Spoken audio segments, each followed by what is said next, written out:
gusto.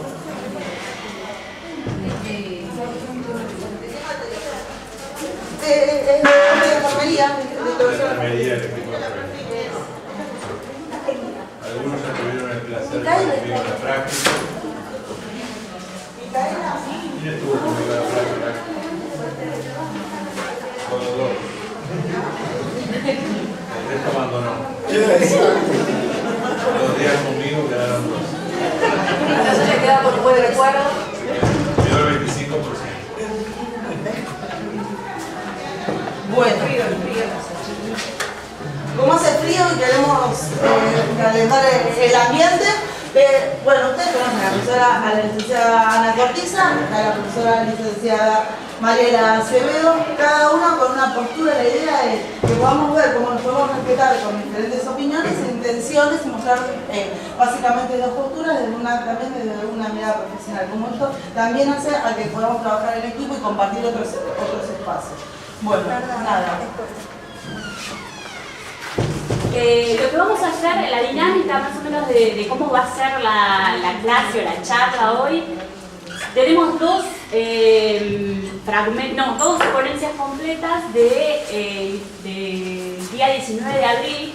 Yo les insistí bastante que fueran a ver en las reuniones informativas del Congreso. Recuerden que se hacían los martes y jueves a la mañana y a la tarde y se presentaban en 7 minutos diferentes posiciones, diferentes enfoques, diferentes perspectivas y aristas del debate sobre la despenalización del aborto. Así que tenemos en primer lugar la ponencia de Bárbara Fil. Esto digo el 19 de abril porque fue la fecha que se le dio especialmente al sector salud para trabajar el tema por la mañana. Entonces todas las ponencias de ese día fueron de médicos, hubo un enfermero, no hubo muchos enfermeros, hubo un enfermero y distintas especialidades de distintas partes del país, de Santa Fe, del sur, de acá de Capital.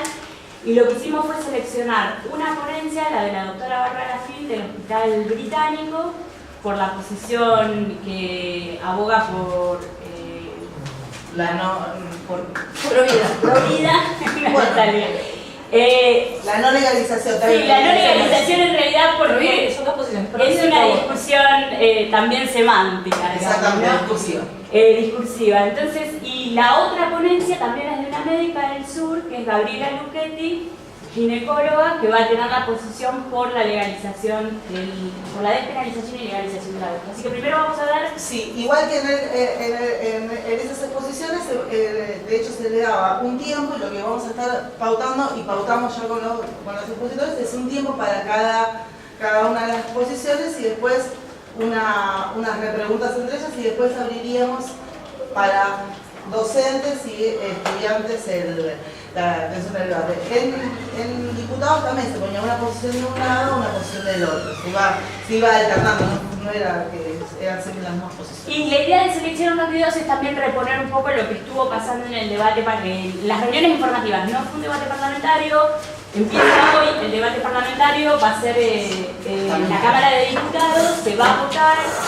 Si llega a tener la cantidad de votos necesarios, no es que sale la ley, sino que pasa a la Cámara de Senadores, donde también se va a discutir. En Cámara de Senadores tienen que discutirla y si llegaran a tener los votos, tampoco quiere decir que sale la ley, sino que puede haber modificaciones y volver a la Cámara de Diputados. O sea, el proceso de hacer la ley es un proceso que demora todo esto, ¿no? Todas estas exposiciones que fueron expertos a contarle a los diputados cuál era su posición sobre este tema. Los diputados lo escucharon, hoy van a debatir todo el día, porque lo tienen que hacer antes de que largue el mundial, son los tiempos políticos, y después del mundial llegaría a senadores si es que llega. Pero sigue siendo un debate histórico ya porque hubo dictamen, salió de las comisiones, de las 4 comisiones que estuvieron escuchando las exposiciones, y llega por primera vez un proyecto consensuado, después de haber escuchado muchísimas opiniones, a la Cámara de Diputados. Entonces primero vamos a escuchar a Bárbara Fil, después a Gabriela Luchetti, después yo voy a hacer una exposición con un PowerPoint, porque yo les insisto mucho que hagan recursos visuales, y después van a escuchar a la profesora Ana. Y vamos a abrir después a preguntas, dudas, comentarios, lo que quieran.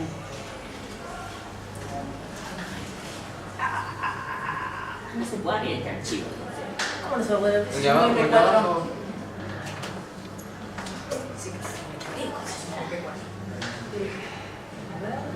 Fíjate con el home player. ¿Con este? El home player.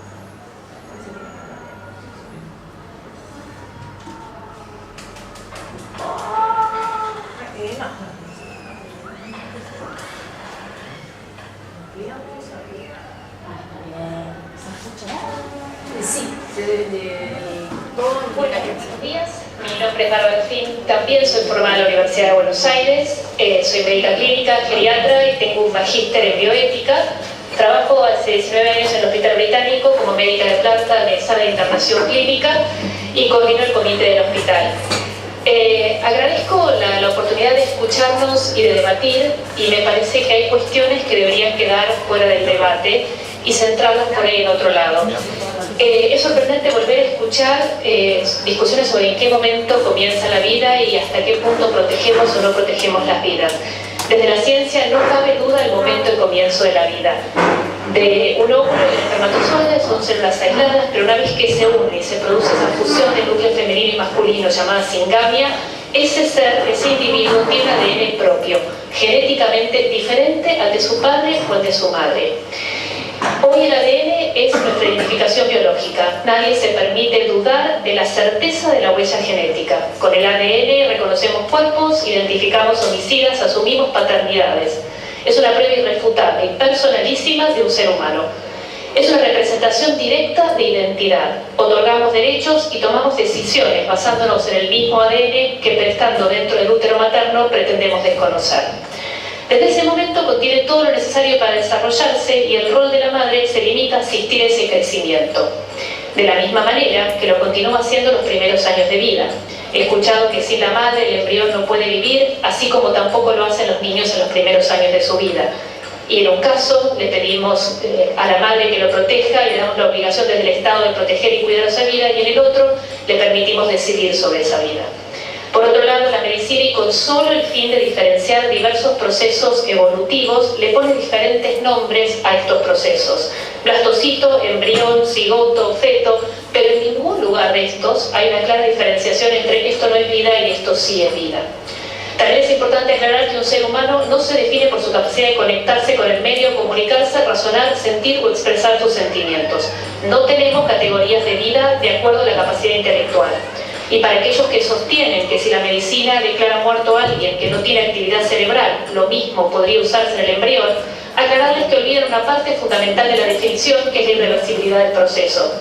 En la muerte encefálica hay un cerebro que se daña en forma irreversible, es incapaz de sostener sus funciones, y de ahí por delante no hay nada. Mientras que en el embrión es un proceso que avanza, tiene todo por delante y nada lo detiene. Uno escucha con demasiada frecuencia que las mujeres tenemos derecho a decidir sobre nuestro cuerpo. La primera falacia que yo veo en eso es que en el caso puntual de la mujer embarazada no es nuestro cuerpo, es el cuerpo de otro ser genéticamente diferente. No es una célula, no es un órgano, es otra vida. No podemos poner la autonomía materna por sobre otra vida, justamente esa vida cuya autonomía está conferida a esa madre. La segunda falacia que tiene esto es que desde la medicina es relativo que el ser humano tenga derecho a hacer lo que quiera con su cuerpo.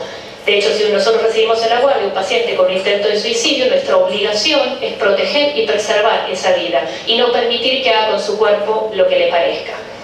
Sin tener entonces dudas de la ciencia sobre el inicio de la vida, el derecho al aborto libre implicaría reconocer desde el Estado que hay algunas vidas que son más valiosas que otras.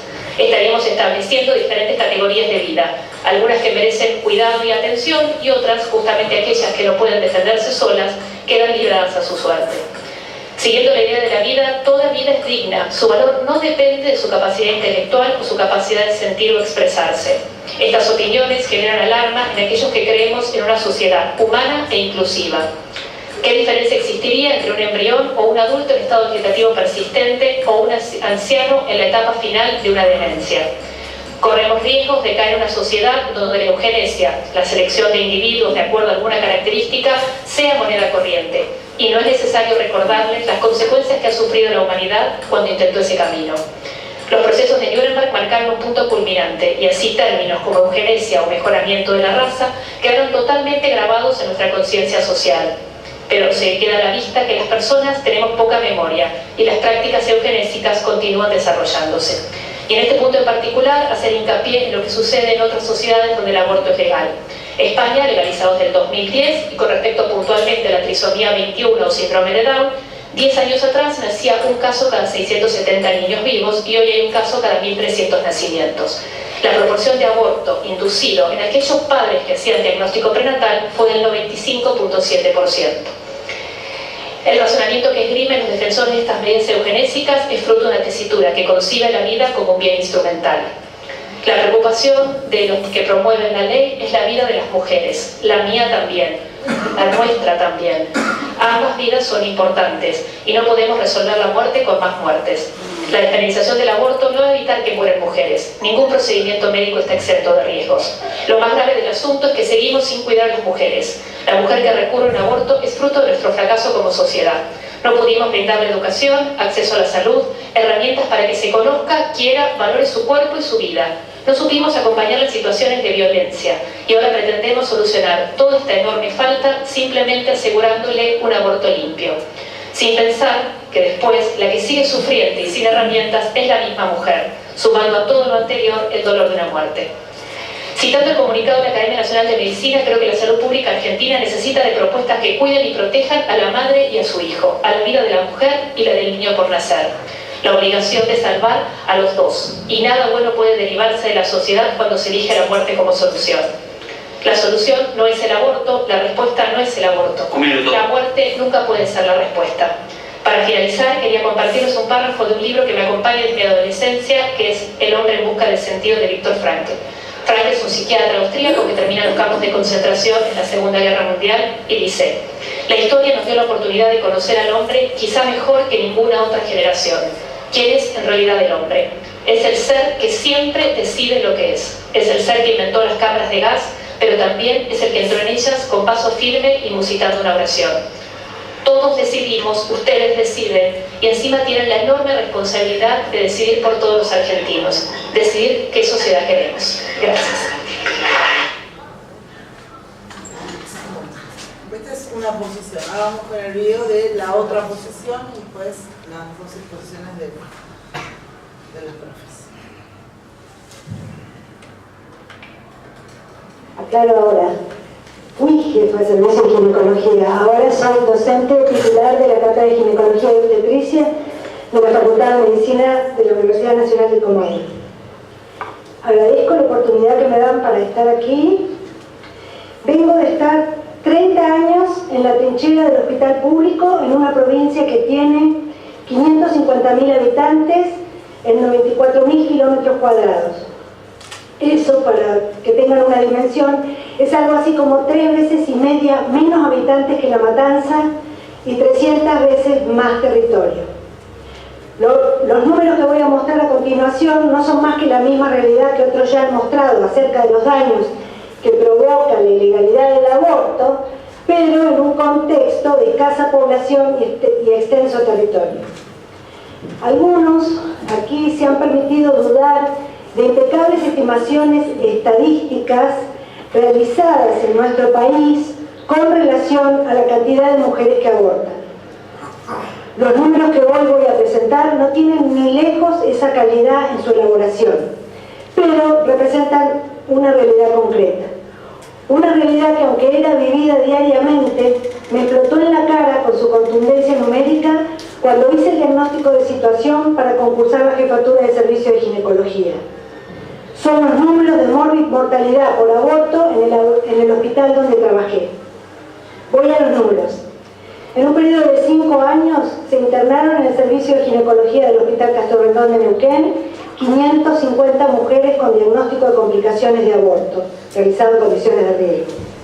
122 de ellas tuvieron diagnóstico de aborto séptico. La edad promedio de estas mujeres fue de 27 más o menos 4 años, y la media de embarazos previos fue de 3, con un rango de 0 a 11. De estas mujeres, 6 murieron, 16 fueron histerectomizadas, o sea, se fueron de alta vivas pero sin su útero. Otras 16 estuvieron en terapia intensiva un mínimo de 7 y un máximo de 29 días. Para los que no saben, estar en terapia intensiva en un hospital que tiene terapia intermedia implica estar en asistencia respiratoria mecánica. Estos números respaldan lo que digo. Yo no necesito mostrar fotos y videos de úteros perforados o gangrenosos y mujeres muertas. Ya hemos visto suficientes imágenes morbosas y ha sido claramente innecesario y poco creíble. Lo que sí quiero es transmitirles la gravedad de lo que sucede, además de lo injusto y evitable que es. Estas mujeres tienen para mí una cara y un nombre. La mayoría de los métodos caseros que usaron para provocarse un aborto muestran la desesperación y el intenso e irreductible deseo de no maternar. Están dispuestas a cualquier cosa. Cuando ellas llegan, tenemos frente a nosotros una mujer que sabe que ha hecho algo ilegal y además está aterrorizada, está gravemente enferma y vulnerable y a menudo es tratada con hostilidad, indiferencia y, lo que es peor, denunciada. Otra de las cosas que quiero decir acá es que la penalización del aborto es utilizada para estigmatizar no solo a las mujeres que abortan, sino a los profesionales proveedores, a los abogados, a los investigadores y a los activistas, entre otros, y lo van a usar para estigmatizar a los diputados y diputadas. El estigma tiene consecuencias sobre las legislaciones y sobre la práctica médica. Tengamos cuidado. Aquí otra vez aparece con fuerza la apropiación de las palabras que citó Claudia Piñeiro. Las iglesias han logrado que lo que ellas consideran un pecado sea asumido por la sociedad como un delito. Y como sabemos, un delito es algo que está mal, algo que no debemos hacer. Que quede claro, pecado y delito no son lo mismo. Es por ello que en nuestro país el aborto despenalizado por causales desde 1921 nunca se hizo efectivo como corresponde en los sistemas de salud. Fue negado sistemáticamente en la enseñanza de la medicina y la abogacía y desconocido por médicos y jueces.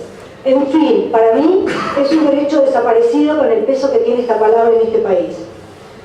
Y yendo de nuevo a las palabras, así como no podemos permitir que se adueñen de la palabra vida, tampoco les permitamos que se adueñen de la palabra conciencia. La objeción de conciencia, ese privilegio con que contamos los médicos, creció de la mano de la oposición al aborto. Se ha naturalizado una continua y falsa dicotomía entre aborto y conciencia. Los que objetan al aborto lo hacen a conciencia y los que no, al parecer, no estamos usando nuestra conciencia. En general, los prestadores de aborto tienen mucho que perder. Se arriesgan al estigma y a la marginación. Sin embargo, continúan realizando esta prestación debido también a profundas convicciones éticas. Citando a Lisa Harris, que ya la citaron hoy a la mañana, no reconocer que también la conciencia impulsa la prohibición del aborto la convierte a la conciencia en un concepto vacío y nos deja a los proveedores sin una base moral sobre la cual situarnos. La integridad moral de un médico no solo puede dañarse por hacer una práctica como el aborto, también puede dañarse si no hacemos esa práctica respetando los derechos de las mujeres. Por ello, quiero dejar aclarado acá, mis colegas proveedores y yo también tenemos conciencia, y nuestra conciencia nos dicta que hacer abortos seguros es estar a favor de la vida y respetar y cuidar los derechos y la salud integral de las mujeres. Un minuto. Por último, un aspecto que me interesa abordar es el embarazo no planeado, ya que esta situación vital es la principal proveedora de abortos inducidos. La situación ideal en este mundo sería que la reproducción en nosotros, los seres humanos, sea siempre un acto planeado y, lo que es mejor, su condición necesaria a la sexualidad sea siempre un acto deseado. Ya hubo gente aquí muy calificada que dejó sentados los diferentes costos que tiene para una mujer o para un varón el deseo sexual. El embarazo no planeado suele generar en los médicos y personas de la comunidad reacciones de rechazo, censura y estigmatización cuando las mujeres en esta situación manifiestan su deseo de abortar. Todos habrán escuchado comentarios como no te cuidaste, qué irresponsable, hacete cargo, y todos comentarios descalificantes aunque groseros. Bien, antes de que se me termine el tiempo, quiero darle algunos números que saqué del Lancet Global Health 2018, marzo de 2018.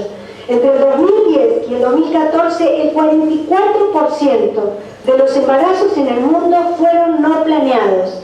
Eso significa que unos 85 millones de mujeres cada año experimentan un embarazo no planeado. Y yo digo, habría en este mundo unos 85 millones de mujeres irresponsables, ¿no? Un 56%, que son 47 millones, terminaron en un aborto inducido, unos 47 millones de incalificables mujeres. El embarazo no planeado permanece a lo largo de los años y las diferentes estimaciones, mucho más altos en las regiones en vías de desarrollo que en las desarrolladas. Ahora bien, ¿por qué ocurren los embarazos no planeados? Porque las mujeres deseamos menos hijos de los que naturalmente resultan de una vida sexual activa. Porque aún no todas las personas pueden controlar su fertilidad. Porque existen relaciones sexuales que no son voluntarias ni deseadas, porque los métodos anticonceptivos fallan. Y por último, esto sí para que se les quede grabado, porque una mujer pasa 35 años de su vida mes a mes sometida al riesgo de tener un embarazo no planeado. Gracias.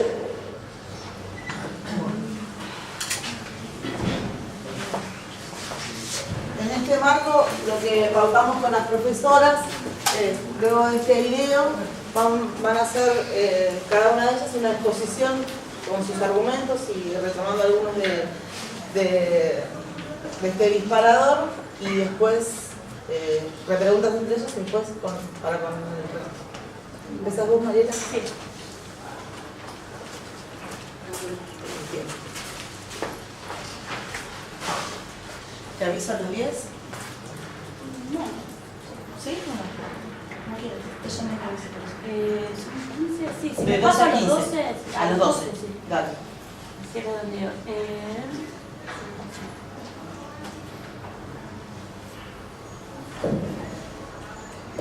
¿Se ve bien? Bueno, yo siempre les pido que pongan la carátula. Venimos viendo esto, ¿no? Bueno, yo le puse un nombre a esta mini presentación. El debate sobre IDI en el Congreso, una interpelación a la formación de futuros enfermeras y enfermeros. Y primero, bueno, quería, yo les había propuesto también hacer un compiladito, pero quería contextualizar esto que está sucediendo en las reuniones informativas que estuvieron sucediendo durante un mes y medio en el Congreso, y contarles, para los que yo insistí mucho que fueran a ver los debates que se estaban dando, pero para quienes no lo hicieron, pasaron 738 personas en un mes y medio, se debatieron alrededor de 150 horas, se escucharon muchísimas cuestiones, posiciones, desde la salud, desde la historia, desde la religión incluso. Hubo debates entre las propias personas que tenían creencias, por ejemplo, Católicas por el Derecho a Decidir tiene una posición a favor de la legalización desde sus creencias religiosas muy fundadas. O sea, se pudo ver también que hay muchos matices dentro de las dos posiciones, porque quedan como estas dos posiciones bien como cosificadas o enraizadas, y hay muchos matices, hay posibilidades de encontrar argumentos de las dos posiciones. La otra posición la va a reponer Ana, pero quiero esta idea de pensar que son River Boca un poco desarmarla también, ¿no? Estamos acá por eso tratando de pensar un poco desde mi punto de vista cómo desde el sector salud, desde la profesión que ustedes eligieron, nos podemos posicionar desde una perspectiva de derechos frente a este debate y frente a lo que podría llegar a pasar hoy y en el futuro, si es que llega a la Cámara de Senadores, con una ley que despenalice y legalice el aborto en la Argentina. Entonces, primero, bueno, yo quería, ustedes ya me conocen porque soy profe de ustedes, pero yo el año pasado trabajaba el tema de aborto en comunicación y era otro el contexto, ¿no? Yo les daba un capítulo de este libro de Luciana Pecker, que es una periodista, y había siempre resistencia para pensar cuestiones que tenían que ver con el aborto. Antes de pasar a los dos argumentos que yo creo que son centrales desde esta posición, yo quería contarles algo que a mí me pasó cuando fui al hospital público. Yo no tengo hijos, no tuve abortos, y llegué al hospital por por una menstruación prolongada, que yo ya había, o sea, yo soy regular y son 5 días, ya habían pasado más de 10 días de hemorragia, cerca de 12 o 15, no recuerdo bien, esto fue hace unos años, y fui al Ramos Mejía. Lo que sucedió fue que ahí me avisaron, me contaron, que yo había perdido un saco gestacional de unas 10 semanas. Y en esa oportunidad, lo más tremendo que me pasó no fue enterarme que acababa de tener un aborto espontáneo, sino el maltrato del personal médico y enfermero ante esa situación, ante la posibilidad de que yo hubiese realizado un aborto inducido. La situación de violencia, de interrogatorio, de miedo, porque en ese momento vos estás pensando que la otra persona te está juzgando y está pensando que vos hiciste algo mal y que a lo mejor hasta te puede denunciar. Esa situación de terror fue mucho más traumática que el hecho de que me avisaran que acababa de tener un aborto. Evidentemente era un embarazo no planeado, pero esa situación no era tan traumática, perder un saco gestacional de unas 10 o 12 semanas. Le digo saco gestacional porque efectivamente era eso, yo no estaba perdiendo un bebé. Yo había ido por una hemorragia, ¿no? Y la situación fue de exposición, vinieron muchísimas personas a observar esa situación porque eran practicantes. Y esa violencia es algo que se da constantemente en los hospitales y que hace que las mujeres no lleguen al servicio público. No lleguen por miedo, no lleguen porque hay una situación en la que vos podés quedar comprometida.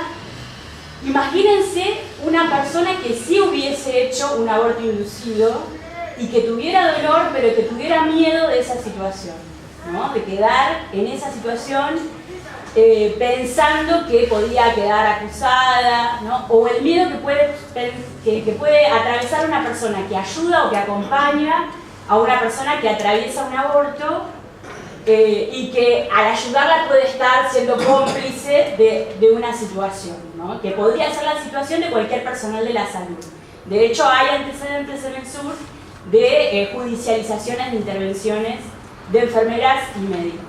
Lo que viene a plantear la ley es que ante la decisión de las mujeres de abortar, puedan hacerlo en condiciones seguras, tanto para el cuerpo de las mujeres gestantes que no desean maternar, como para el personal de la salud, que queda protegido por una ley que no lo va a perseguir por algo que tiene que hacer, que es brindar asesoramiento, ayuda y acompañamiento. Dicho esto, quería,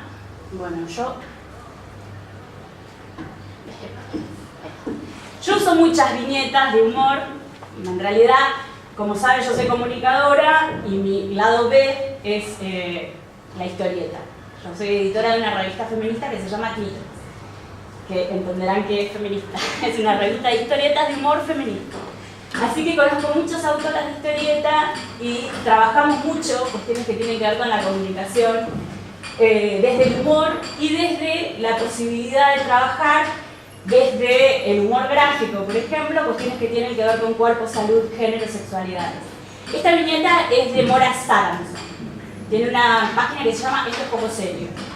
Y viene trabajando, ahora tiene una tira de humor en tiempo argentino atrás, que se llama Conmigo no varones, ¿no? Que generó un poco de ruido en la última semana porque reemplazó a un dibujante que es típico machito, digamos. Entonces, la pregunta correcta dice, yo estoy en contra de que las mujeres aborten. Las mujeres abortan igual, Carlos. La pregunta es si estás de acuerdo con que mueran las pobres, ¿no? ¿Esto a qué viene? Que las mujeres decidimos si maternamos o abortamos. Lo que sucede es que el aborto, además de ser una cuestión de salud pública, es una cuestión de clase. Entonces, las que deciden abortar, pero tienen los recursos económicos para hacerlo en la clandestinidad, pero de manera segura, pueden pagar, estos son los precios actuales, ronda entre los 20.000 pesos un aborto y las pastillas de misoprostol 3.000 pesos. Se consiguen en las farmacias con receta. En el mercado negro cuestan el doble, sale 6.000 pesos un blister. Y se consiguen en el mercado negro porque la farmacia no te lo da sin receta. El misoprostol y la otra droga es la mifeprostona, pero en Argentina no se consigue solo misoprostol. ¿Eso para recuperar, que se recupere? No, eso es para abortar. Disculpe. No va a haber internaciones a la Sí, en tal caso, perdón que diga, que si tienen preguntas para hacer, Sí, háganlas. vayan anotando. Así El no se misoprostol olvidan. es una medicación recomendada por la Organización Mundial de la Salud para realizar abortos seguros. Las mujeres realizan el aborto seguro en las casas y con asesoramiento de personal de la salud que lo hace como militancia, llaman a un teléfono, asesoran cómo se usa el misoprostol. Y cuando el proceso inicia, empieza con una hemorragia, se le dice a las mujeres que tienen que ir al hospital y decir que tuvieron un aborto espontáneo, como me pasó a mí. En esos casos, el personal de la salud generalmente no les cree, como me pasó a mí, y te maltrata bastante, como me pasó a mí, ¿no? Lo que se está pidiendo es que el sector de la salud se haga cargo de lo que tiene que hacer, que es asesorar, cuidar y contener a las mujeres que llegan al hospital público, a veces con abortos en cursos, y que se pueden ir del hospital con asesoramiento para no volver a tener un embarazo no planeado, por ejemplo. El 75% de las mujeres tienen ingresos menores a 12.000 pesos mensuales y las más pobres no llegan a los 2.000. Esto es porque además de ser una cuestión de salud pública, lo que tenemos que pensar es que cuando conquistamos la ley de anticoncepción gratuita, no sé si saben que no siempre tuvimos anticoncepción gratuita, es una conquista del año 2002 y tuvo que ver con la crisis económica porque en los barrios no solamente se pedía comida, se pedía anticoncepción gratuita.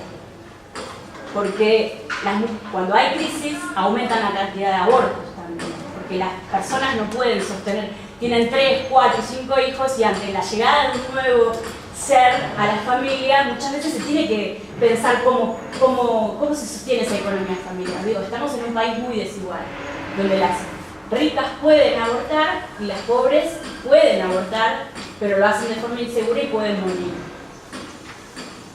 O quedar, como decía la doctora, quedar histerectomizadas, mutiladas, sin posibilidad de tener vida reproductiva por haber hecho un aborto inseguro. Y esto es otra cosa, en Argentina tenemos una forma de aborto legal que debería cubrir esta situación. Tenemos el aborto no punible desde 1921 que no se garantiza en la salud pública. En Argentina cada 3 horas una niña entre 10 y 14 años tiene un bebé. A pesar de que la ley lo permite, la mayoría de ellas no puede acceder a un aborto no punible. El aborto no punible se da por causales, en caso de violación o en caso de que peligre la salud de la gestante. Una chica menor de 14 años no importa si consintió o no, es una niña y se considera abuso sexual. Y tiene derecho a un aborto no punible. Sin embargo, hoy en Salta están negándole abortos a niñas de 10 años. Entonces es necesaria una ley para garantizar incluso lo que ya está legislado desde 1921, que es que tenemos derecho a acceder a un aborto. Porque cuando decimos por violación o por peligro de la salud de la gestante, sabemos que la salud no se trata solamente de la ausencia de enfermedad, se trata de la salud psíquica, física y social. Entonces la salud integral implica que podamos pensar esa salud de las mujeres de forma integral. Bueno, ahí estoy cerrando, ya estoy bien. El aborto, esta también es una viñeta de Mora, el aborto legal es conquistar la justicia social, tiene que ver con esta cuestión. Para cerrar, yo quería comentarles 2 cositas. Primero, en Argentina desde 2006 desde 2002 tenemos la anticoncepción gratuita, que fue una conquista a partir de la demanda de los barrios de la crisis del 2001, y en el 2006 conquistamos la Ley de Educación Sexual Integral. La Ley de Educación Sexual Integral implica que todos los niveles de todas las modalidades del sistema educativo, esto lo dice la Ley Nacional de ESI, tienen derecho a recibir educación sexual integral. Acá deberíamos tener educación sexual integral, pero la ley de Cava dice que en la Ciudad de Buenos Aires tienen derecho a recibir educación sexual integral todos los niveles obligatorios y los profesorados, lo que deja fuera los técnicos superiores. O sea, ustedes no tienen derecho a recibir educación sexual integral y van a ser enfermeros y enfermeras. Lo cual es gravísimo. No solamente porque no tienen la posibilidad de conocer y de comprender y de ampliar cuestiones que tienen que ver con sexos, géneros y sexualidades, que van a tener que atender un montón de personas de diversidad sexual, con cuestiones que tienen que ver con el aborto y una cantidad de cuestiones, sino que ustedes están ahí, como decía la América, en la trinchera. Y ustedes ven estas situaciones y a veces no tienen y lo requieren herramientas que tienen que ver con la educación sexual integral. Entonces, una propuesta sería pensar estos espacios que estamos abriendo ahora para pensar cuestiones que tienen que ver con la enfermería desde la educación sexual integral. Tendríamos que pensar qué espacios podemos generar para pensar estos debates, aunque no estén de acuerdo con lo que estoy diciendo, para que se genere el espacio de discusión donde podamos pensar estas cuestiones que tienen que ver con su profesión desde la educación sexual integral. Y la segunda cosa, ya termino, es que hoy que llegaría la ley al Congreso, estamos realizando una vigilia, seguramente lo habrán escuchado, en el Congreso vamos a tener 2 escenarios, va a haber convocatoria del sector Provida y también de la campaña nacional por el derecho al aborto legal, seguro y gratuito. Y vamos a estar ahí, vamos a tener pantallas y vamos a poder ver los debates y las discusiones en vivo en la calle con mucho frío, pero va a haber festival, va a haber música y vamos a estar ahí en la calle. Así que queda hecha la invitación para que se acerquen al Congreso a escuchar los debates. Muchas gracias. 15:06. Cronometrado. 15:06. Bien, vamos. No sé si vas a hacer lo mismo que mí. No, sí, intentando porque a los 10 te mando. A ver. No, igual. Redondeo. Después que terminan vayan, anótense las preguntas. Disculpen que hoy hice así, la cosa que teníamos los tiempos cronometrados para cada uno. Así que vayan anotándose las preguntitas. Bien. Son 7 diálogos, pero voy a tratar de ir rapidito, porque ¿qué tal? Nos conocemos, ¿no? No se está viendo. Sí. No se está viendo. Ahí. Listo. Perfecto. Bien.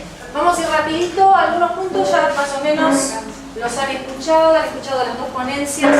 Me parece espectacular que me hubiese encantado que hubiese venido más gente, porque justamente la idea es compartir 2 posiciones muy importantes, cada una con sus razones, porque eso es lo más importante. Acá adhiero con ella, esto no es un Boca River, acá son 2 posiciones muy importantes que tienen que ver con una decisión específica a partir de la promulgación de una ley. Hay cosas muy importantes que a mí me parece puntualizar aquí con respecto a los términos. Y por ejemplo, si estamos hablando de interrupción, tengamos bien claro que estamos hablando de interrupción de un proceso que bien mencionó la doctora Finn, que es un proceso evolutivo. No estamos hablando de una situación que es irreversible en cuanto a lo que representa la evolución de la vida. Segundo lugar, hablamos de despenalización y legalización. No es exactamente lo mismo. Despenalización habla de no penar, habla de no encarcelar a la persona a la mujer que realiza un aborto. La legalización implica instrumentar todas las normas y todo el marco legal para poder realizar un determinado acto. No es exactamente lo mismo. Vos podés despenalizar, pero el marco legal, hablar de legalización implica crear un marco jurídico para que algo se haga dentro de con determinadas características. No es, si investigan en ley van a ver que no es exactamente desde lo jurídico lo mismo. Pero bien, en este debate se están combinando estas 3 cuestiones y sí es importante que lo tengamos en claro, separadamente, porque también eso va a dar a una promulgación de ley diferente en relación a qué se refiere, si interrupción, despenalización o legalización. Segunda cuestión, ¿se opone la IVE a cuestiones religiosas? Esto no es un debate religioso, desde yo les comento, yo soy agnóstica. Yo trabajo en una escuela de enfermería congregacional por dinero, ¿sí? Porque yo trabajo ahí porque ahí aceptaron mi currículum y yo entré. Pero ni me conozco el Padre Nuestro. Mi convicción es biológica, soy biologicista, un poco también por formación de la formación de mi plan de estudios allá en la década. Ay, si digo los años me van a salir. Dios mío. Sí, allá en las antípodas con los dinosaurios estuve estudiando enfermería. Soy biologicista y mi posición es puramente biologicista y además social desde algunos puntos que vamos a ver después. Bien, con respecto a las estadísticas no oficiales que indican que la única solución sea oponer vida contra vida, porque de eso se trata la postura pro vida, oponer vida contra vida. Yo les aclaro desde ahora, no voy a discutir las estadísticas sobre el aborto clandestino. No me interesa si muere una mujer o si mueren 100, 1 millón, 2 millones, 5 millones. Una sola muerte lo vale. Una sola muerte vale. Y acá yo no estoy hablando de la muerte de quién. Como enfermera, para mí y por mi convicción, no solamente humana, sino mi convicción de enfermera, con que muera una sola mujer en toda la República Argentina por aborto clandestino, hay que atender esa necesidad. Así que, quedó claro, no pongo en duda las estadísticas del aborto clandestino. Eso quiero que quede claro, porque hay un poco de discusión con respecto a que los provida discuten que no, que esas cifras no son. Esas cifras son. No me voy a poner ahora a discutir si son oficiales, no oficiales, porque las prácticas clandestinas muchas veces generan esa polaridad en cuanto a si es cierto, si no es cierto. No voy a discutir eso, no me interesa, porque yo sé que positivamente una mujer que se somete a un aborto clandestino y que tiene un mal curso, probablemente haya mujeres que mueran. No me interesa si es una o no me interesa si es 1 millón. Una sola para mí es importante. Una vida es importante. Segunda cuestión, bueno, acá tenemos algo como para más o menos inspirarnos. Tranquilos porque a mí los chicos ya me conocen que yo soy súper gritona y apasionada, no estoy enojada con nadie. Bien, con respecto al embarazo no deseado es una enfermedad. Si hablamos de cuestión en salud pública tenemos que hablar de 2 situaciones. Primera situación, la existencia de una enfermedad o la existencia de un riesgo que lleve a la enfermedad y la muerte. El embarazo no es una enfermedad, por lo tanto ahí ya estamos quitando una cuestión relacionada con que es un tema en salud pública. Segunda razón, el embarazo lleva a la muerte. No lleva a la muerte si no te sometes a un aborto en condiciones no seguras. Entonces ahí tenemos una falacia que tiene que ver con que es un problema en salud pública. Sería un problema de salud pública si el embarazo forzosamente va a llevar inevitablemente a la muerte. Lleva inevitablemente a la muerte cuando se llega a la situación de la clandestinidad y el aborto no seguro. Igualmente se sostiene que el aborto, aún seguro, legal y gratuito, es una práctica médica que conlleva sus riesgos. Y sobre eso después voy a hablar cuando hagamos ida y vuelta, porque voy a contar una experiencia personal, en primera persona. No de una amiga ni de nadie por el estilo. Ana Cortizas. Bien, si es inevitable, ¿existe una alternativa para maternar? Vamos a hablar de 2 cuestiones. Gestar y maternar. Gestar es una cosa, maternar es otra. Gestar, gesta cualquier mujer, pero maternar no cualquiera. De hecho, lo saben perfectamente aquellos que llegan a la adopción. El proceso que viene después para maternar es otra historia, son 2 situaciones separadas. Hablamos de un periodo de 9 meses, no una eternidad en la vida de una mujer, no una condena. Estamos hablando de un periodo que es en la vida total de un ser humano, es un periodo muy breve de tiempo, en el que se está hablando de la evolución de una vida que luego seguirá su curso. La mujer que está cursando un embarazo no deseado no tiene la obligación, no debe tener la obligación de maternar. de hecho no debe tenerla, pero sí se pone en el tapete de este tipo de discusiones el tema de si existe el derecho de suprimir esa vida, que no es su cuerpo. Ahí está quizás el principal cuestionamiento pro vida. He escuchado, por ejemplo, comentarios del tipo, es una bolsa de células, ¿sí? Un embarazo menor de 14 semanas se puede realizar, que es lo que promueve la ley. Yo traje el dictamen de la ley y los puntos más claves que atañen a nuestra profesión, especialmente el que tiene que ver con objeción de conciencia, que ahora la cuestión se va a invertir y la estigmatización ahora va a venir al revés. Ojo con eso, porque ahora la estigmatización va a ser para el que no adhiere a la postura proabortista, o sea que ahora nos estamos empezando a polarizar. Ojo con esa cuestión, pero eso lo vamos a discutir después.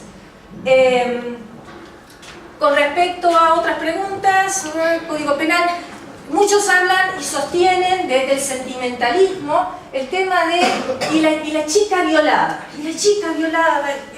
Bien, por empezar, en el año 2016 se corrigió definitivamente la ley, el Código Penal se corrigió el artículo 86 para aborto no punible. ¿Qué hubo que hacerle? Agregarle una coma. Porque las comas, como bien decía Julio Cortázar, son muy importantes, te pueden condenar o te pueden salvar, según en qué parte de la frase la pongas. Y de hecho el Código Penal en el artículo 86 tenía un error de texto en el cual daba lugar a que no se incluyera en el aborto no punible la mujer violada. Y decía algo por el estilo, a ver si me acuerdo bien, mujer... en el caso de atentado contra el pudor o violación, mujer idiota o demente. El problema era dónde estaba la coma. Porque si vos ponés mujer idiota o demente, estás hablando de dos grupos. Mujeres idiotas o dementes. Ahora si pones mujer, coma, idiota o demente, estás agregando tres grupos. Estás dándole la posibilidad de abortar a una mujer que fue violada, a la mujer idiota y a la mujer demente. Tres grupos. Eso lamentablemente nosotros sabemos mucho de los jueces y las libres interpretaciones de los jueces. El juez que no se le cantaba o que tenía una postura conservadora hacía una cosa o hacía otra gracias a esa comita, ¿sí?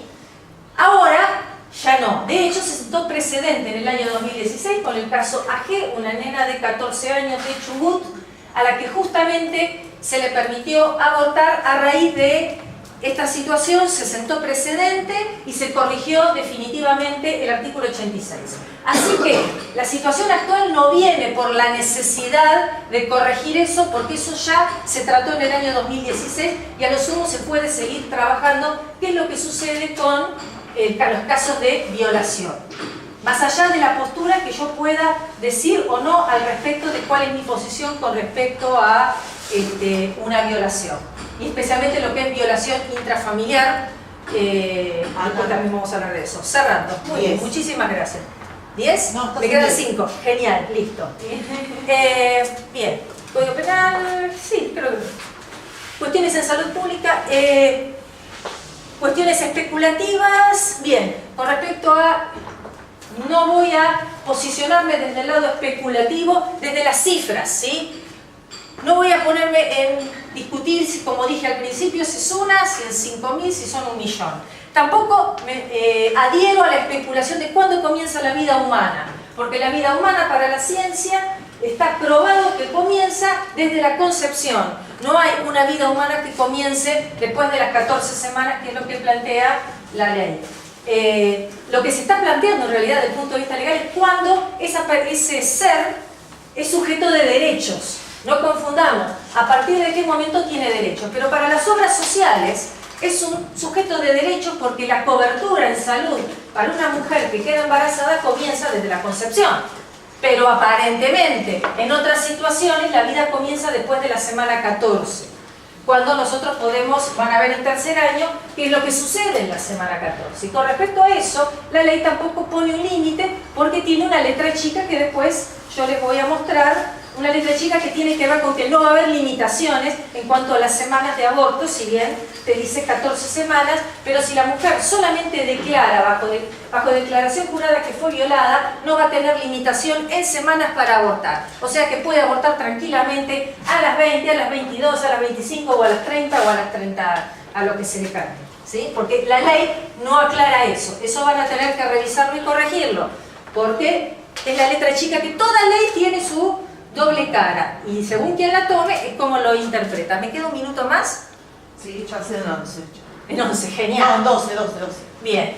Derechos de la mujer y de la vida humana, derechos del progenitor. También está el tema de la discusión, mi cuerpo, mi derecho. A ver, señoras y señores, estamos hablando de una vida que se ha generado a partir de dos personas, ¿sí? Y yo aclaro algo. El feminismo tiene tres olas, ¿sí? Primera, segunda y tercera ola. La tercera ola tiene una posición. Yo soy de la segunda ola del feminismo. Estoy un poquito más en las antípodas, ¿sí? Por lo tanto, tengo una postura diferente en cuanto a la posición de la mujer con el varón. Para mí el varón no es un enemigo, ¿sí? No es alguien a quien combatir, no es un sujeto de derechos también. Y en el caso del embarazo también es un sujeto de derecho. El 50% del material genético de ese bebé por nacer también pertenece a un varón. Entonces, cuando estamos hablando de aborto y cuando estamos hablando de es mi cuerpo, es mi derecho, estamos también no solamente vulnerando el derecho de la vida por nacer, sino también el derecho de otra persona a intervenir sobre una vida a la cual le ha aportado el 50% del material genético. Tenemos 23 pares de cromosomas. 23 pares de cromosomas pertenecen a la madre, 23 pares de cromosomas pertenecen al padre, ¿sí? Padre, progenitor, como quieran ponerle. Entonces, en la discusión también tiene que estar incluido el varón, porque acá no estamos hablando de un asunto de dos personas en que se generó una tercera vida. ¿Qué pasa con las enfermedades de transmisión sexual? Se está hablando del aborto y todo lo demás. Entonces, ¿qué tal? Seguimos promoviendo los embarazos no deseados. ¿Y qué pasa con los casos que se llega al embarazo no deseado? Que obviamente para llegar a un embarazo, ¿qué tuviste que tener? Sexo sin protección. ¿Qué está pasando también con las enfermedades de transmisión sexual? ¿No nos parece que tenemos que reforzar y exigir como ciudadanos al Estado la protección de la mujer que ha llegado a un embarazo no deseado, para que respete la vida de ese niño y para que después tenga derecho a no maternarlo, con todas las facilidades que el Estado le provea? Gracias. Con todas las facilidades que el Estado le provea para poder dar ese niño en la adopción, un sistema absolutamente corrupto actualmente, el sistema de adopción que promueve la venta de niños. ¿Por qué? Porque el sistema está absolutamente corrupto. Si eso no estuviera corrupto y si como ciudadanos nosotros exigiéramos al Estado la no corrupción en determinados sistemas dentro de lo legal y dentro de la salud, se podría promover a la adopción de esos niños que no quieren ser maternados. Muchas familias están deseando ser padres y madres adoptivos y no se le está condenando a la madre a que no pueda tener ese niño, pero para eso tiene que existir un aparato estatal presente que además también promueva la sexualidad responsable, y en eso estoy totalmente de acuerdo con que se tiene que promover la... Ya está listo, ¿verdad? La letra china, la planetona, ya está listo. Mujer rica versus... puedo una sola cosita. También la última discusión, y para cerrar, mujer rica versus... ¿Ya está? Un minuto. Listo, termina entonces. Casi 14, 15, 13. Ah, bueno, listo. Mujer rica versus mujer pobre. Parecería que la discusión acá se está polarizando en quién tiene plata, quién tiene menos plata. Entonces vamos a hacer una cosa. Yo les propongo algo, chicos y chicas. La cocaína, la drogadependencia es nociva. Ok, listo. Entonces, la mujer rica se droga con cocaína de la mejor calidad, la mujer pobre se droga con paco. Las dos se drogan, ¿sí? Las dos están haciendo daño a la salud. Démosle cocaína a la mujer pobre de mejor pureza para que tenga la posibilidad, esté equiparada con la rica. No se trata de eso. A ver, señoras y señores, se está tratando de lo que está en discusión en medio del eje. En medio del eje está la discusión de una vida humana. He terminado. Sí.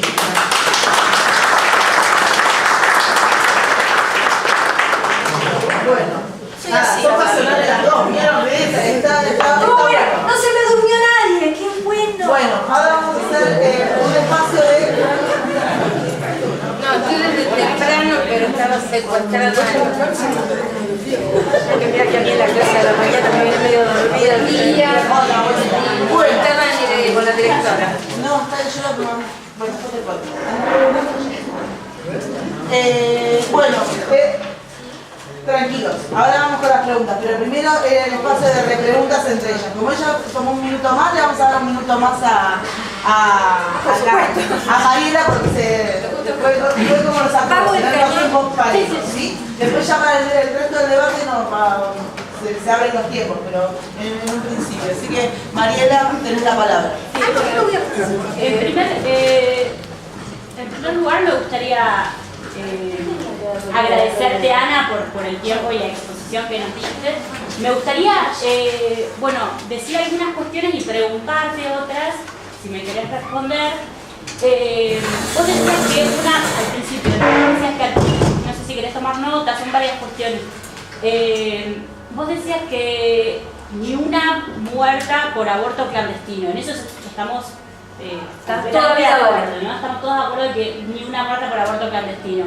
Uruguay legalizó el aborto legal, tiene aborto legal en 2012 y tiene 0 muertas por aborto clandestino. 0. Entonces, mi pregunta en este caso sería, si estamos de acuerdo que el aborto clandestino se lleva a la vida de las mujeres... Pero hoy tengo que tomar examen recuperatorio y vino una alumna sola. ¿Hay más acá adentro, por favor? ¿Puede venir alguien? A no ser que vos des la orden y tome otro día. ¿Alguien viene a recuperar, no? Sí, de nuestro curso. ¿Hay alguien que venga a recuperar de los que están presentes? Tengo que sacar la lista, chicos, ya No, cada uno sabe. Sí, Sí, hay una persona que está acá adentro. Chao. vamos a probar. ¿Hay alguien que tenga? Disculpa.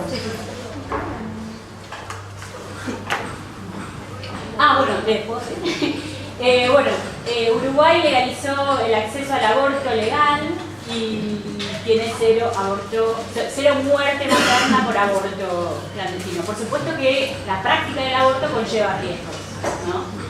Pero la práctica del aborto inseguro, tal como la tenemos hoy, clandestino, condena especialmente a las mujeres que no tienen acceso a una salud, al profesional de la salud en términos equitativos.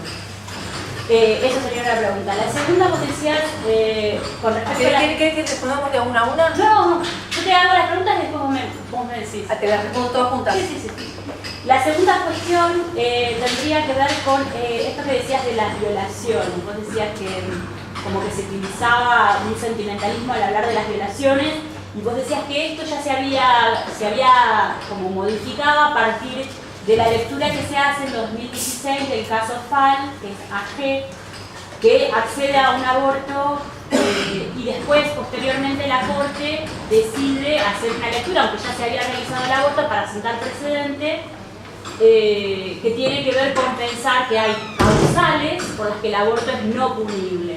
Y entre esas causales está la violación, como explicó Ana, lo que decía antes, lo que decía el código de 1921 cuando se sancionó el aborto no punible, era que tenía que ser una niña violada y demente o idiota. Tenía que reunir las dos características. AG, la chica de Chubut, las reunía y sin embargo no se le daba la posibilidad, se judicializa el caso para que acceda a un aborto que le correspondía.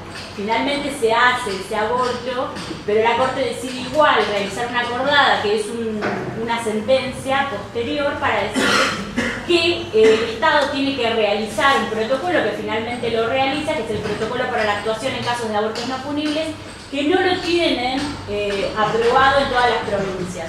Por ejemplo, en la provincia de Buenos Aires se echó a la ministra de Salud o viceministra de Salud por querer aplicar la ley. Se la sacó de su cargo por querer poner el protocolo, que es, digamos, lo que deben hacer los médicos cuando hay casos de abortos no punibles. Entonces, a mí me gustaría saber, que vos decís que en la actualidad eso ya está saldado, ¿qué opinión tenés de las niñas que, por ejemplo, en Salta, que han sido noticia de 10 años, que no acceden a un aborto no punible y que en esos casos de violación todavía se judicializa por no tener una ley?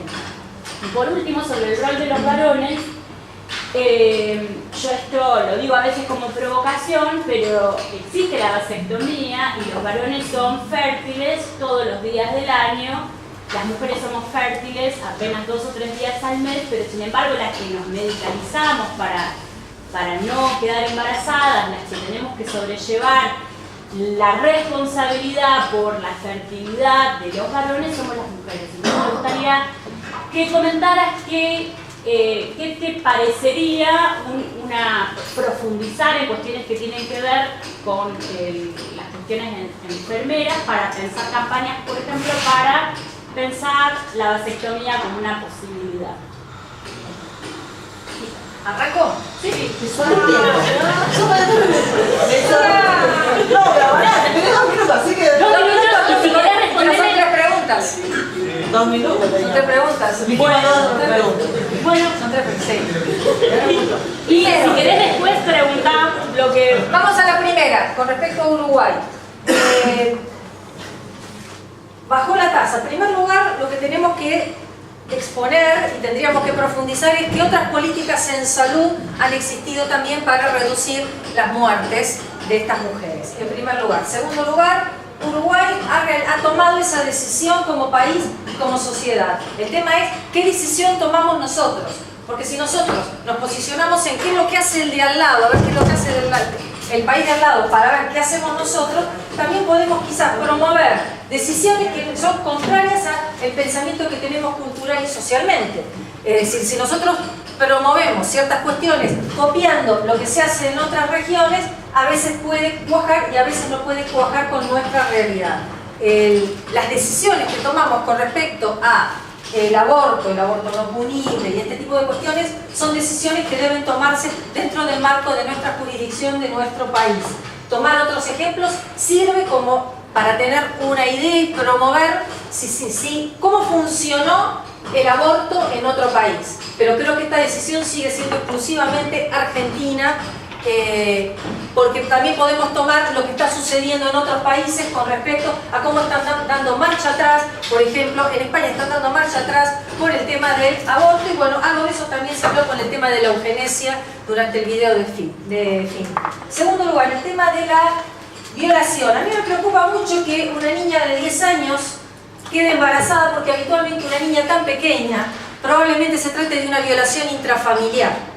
El aborto legal, seguro y gratuito, en ese tipo de casos va a oficiar de ocultamiento del delito, porque el progenitor que viola a la niña, lo único que tiene que hacer es mandarla a la niña a abortar y seguirá embarazándola todo lo que sea necesario una y otra vez. Total, el delito va a estar oculto. Ojo con eso también. El que tiene que estar preso es el violador y no tiene que condenarse a muerte al niño por nacer, ni tampoco se tiene que condenar a maternar a la madre gestante. En el caso particular de una niña, de alguien tan pequeño, acá estamos hablando de un delito. Y el delito no se borra con una goma haciendo el aborto legal, seguro y gratuito, sino que principalmente se tiene que apuntar a buscar quién la violó, porque eso es una violación, eso es un delito. Parecería como que acá estamos separando tiene derecho a el aborto legal, seguro y gratuito. ¿Y después qué hacemos? ¿Después qué hacemos con una nena de 10 años? Dentro de un par de años va a volver a quedar embarazada porque se la devolvimos a la familia, al padre que la está violando. Eso me preocupa también. En tercer lugar y último, varones, vasectomía. Las mujeres también tenemos ligadura de trompas.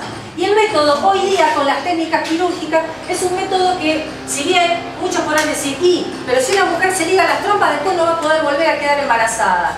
El varón que se hace la vasectomía tampoco va a poder procrear nuevamente. Si bien las técnicas quirúrgicas, actualmente en el caso de la mujer y las ligaduras de trompas, pueden restablecer el conducto, las trompas se pueden restablecer y recanalizar en caso de que la mujer se ligó las trompas y a los 40 años se acordó que quería tener otro niño y se arrepintió. Existe la recanalización de trompas, o sea que en algún punto es un método que, si bien uno no llega al caso de la ligadura de trompas, bueno, la ligadura de trompas, ese es un tema, y esto se lo voy a contar desde la maternidad de Tigre, Valentín Nores.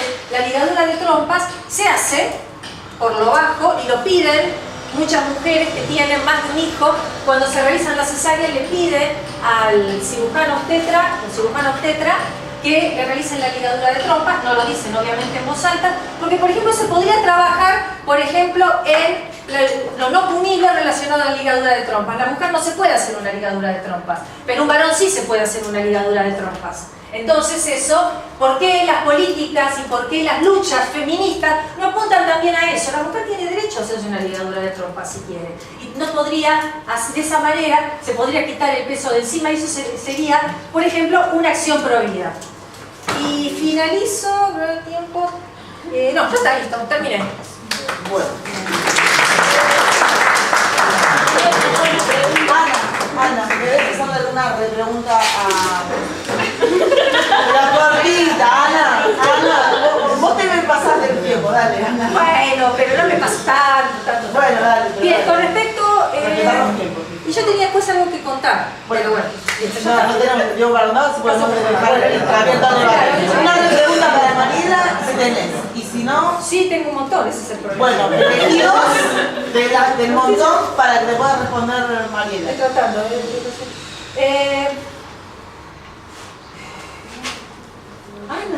Pará, que estoy tratando de elegir cuál es la... Más difícil. La más difícil, la más No, para nada. No, porque además estoy tratando de ver qué es de lo que ya se habló para no repetir lo mismo. Sí, tengo algo para hacerte. ¿Vos considerás, y esto tiene que ver con lo que yo iba a hablar después con respecto a... para compartirlo. ¿Vos considerás que la situación por la que viviste se trató de violencia obstétrica relacionada a la probabilidad de que hubieses realizado un aborto no legal? Yo tengo la plena seguridad de que se trató de violencia obstétrica en ese contexto. Tengo la plena seguridad por el tipo de interrogatorio que me hicieron, por las cuestiones que propusieron y por el maltrato general, ¿no? La exposición a la que me sometieron todo el personal de salud, y porque además como feminista compartimos este tipo de experiencias con un montón de colegas. Entonces, una de las cosas que hacemos las feministas es contarnos estas experiencias, hablar de lo que nos pasa. Y sí, es interesante trabajar estas cuestiones con personal de la salud, porque la violencia institucional que tiene contra las mujeres es muy fuerte, ¿no? No solamente en situaciones en las que se sospecha que hubo un aborto inducido, sino por ejemplo también en las cuestiones cuando las mujeres van a parir, porque de hecho tenemos también otra ley, que es la ley de parto respetado, y yo siempre digo, cuando nosotros conquistamos una ley tenemos que ver como a quién le está contestando esa ley. Si necesitamos una ley de parto respetado porque no nos respetaban sin la ley, porque había una carga de violencia contra esos cuerpos que llegaban a la salud pública, que eran violentados al no contarle, por ejemplo, qué prácticas le iban a realizar, al no darle los tiempos necesarios, al pedirle que se silencie. Una cantidad de cuestiones que tienen que ver con una situación, ¿no? Con una persona que está en esa situación que es vulnerada en sus derechos. Entonces, a mí me parece que es interesante la pregunta porque lo que estamos tratando de pensar acá es cómo ustedes, como futuros profesionales de la salud, van a tener una vigilancia sobre sus prácticas, sobre lo que pueden decirle o hacer con la paciente que está en esa situación de vulnerabilidad, que necesita su ayuda. Y esto lo uno con lo de la objeción de conciencia. La objeción de conciencia surge como la posibilidad que tiene alguien de decirle al Estado que no. Surge para no ir a la guerra, para decirle al Estado yo no voy a pelear en una guerra. La objeción de conciencia en la actualidad en el sistema médico se utiliza para privar a personas que necesitan la atención médica de una práctica que es necesaria, que esa persona que está ahí no tiene el saber de ustedes, no va a tener la formación y el saber que tienen ustedes. Entonces, al negarse a realizar una práctica, le están negando un derecho. Por eso, en la objeción de conciencia, se pide que se pueda objetar siempre y cuando haya otro profesional que pueda garantizar esa práctica, porque si no se trata de abandono de persona, y abandono de persona es un delito. Si ustedes tienen una responsabilidad frente a la persona que les demanda un servicio de salud. Bueno. ¿Tenemos una vuelta más de ping-pong o se terminó? Ustedes habían planteado una y ya les digo. ¿Dos? Yo planteé una, pero a mí me interesaría No, que... hicimos las ponencias y tuvimos una sola. Yo puse una sola vez. Una ya la habíamos planteado para poder, por los tiempos, para poder Ok, hacer ok. todo el resto.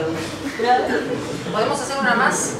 Y me parece que Vuelta. me parece más Yo vamos a ver preferiría las que- preguntas. que- Vamos a ver, porque si no...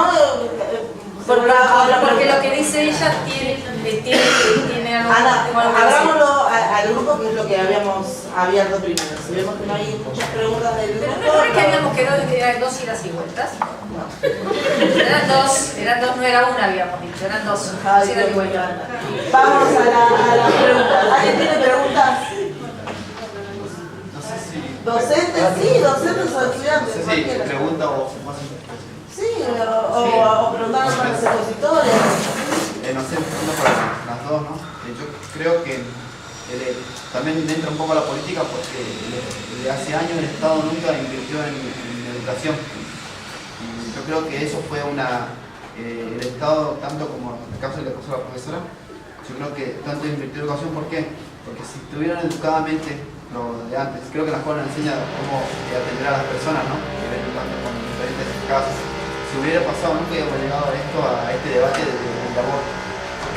Yo creo, tengo como persona normal, tengo ese pensamiento de decir, si hubiera una educación firme, digamos, de decir a la gente, enseñar que ningún político, ningún presidente puso de una educación, tal vez dice nada, invertimos tanta plata en educación o en salud, nunca se dio eso, que yo sí soy joven, tengo 29 años, pero vengo de una provincia del interior que le contaba a los chicos hoy, que nunca tuvieron educación. La gente del interior mantenía a las mujeres, digamos, a los padres, a los hijos, tenían cantidad de hijos, tenían hijos porque tenían otra cosa que hacer.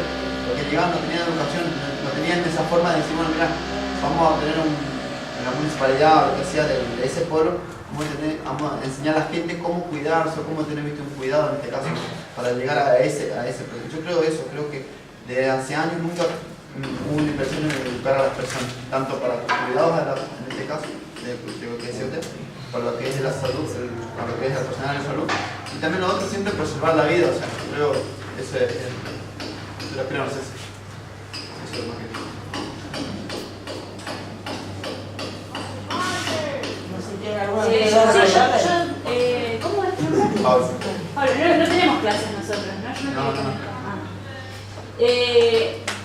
Bueno, a mí me parece que una de las conquistas sobre educación sexual integral tiene que ver con la ley de 2006. En 2006 conquistamos la ley de educación sexual integral a nivel nacional y cada jurisdicción, Ciudad de Buenos Aires y distintas provincias, tuvieron que hacer sus propias leyes provinciales. Acá tenemos un problema con CABA, que para mí la formación de enfermeras y enfermeros debería contemplar la educación sexual integral, justamente porque ustedes van a trabajar con personas que van a venir al sistema de salud y tienen que asesorarlas, tienen que, por ejemplo, una persona que viene con un aborto en curso, además de los cuidados post-aborto, se tiene que ir con información sobre sobre métodos y técnicas para cuidarse y con anticoncepción gratuita. En tercer año hay clase de conserjería. Pero más Después adelante. te contesto yo. Bueno, dale, contesta. ¿Dónde está Elena? Terminó, lo tengo que terminar. No, simplemente es una cuestión de política y quería recordar que la campaña lo que plantea son las 3 patas de la política. La educación sexual integral, la anticoncepción, que es una conquista de 2002, y el aborto legal, justamente para que el aborto clandestino no se lleve la vida de las gestantes, de las mujeres que llegan a esta situación.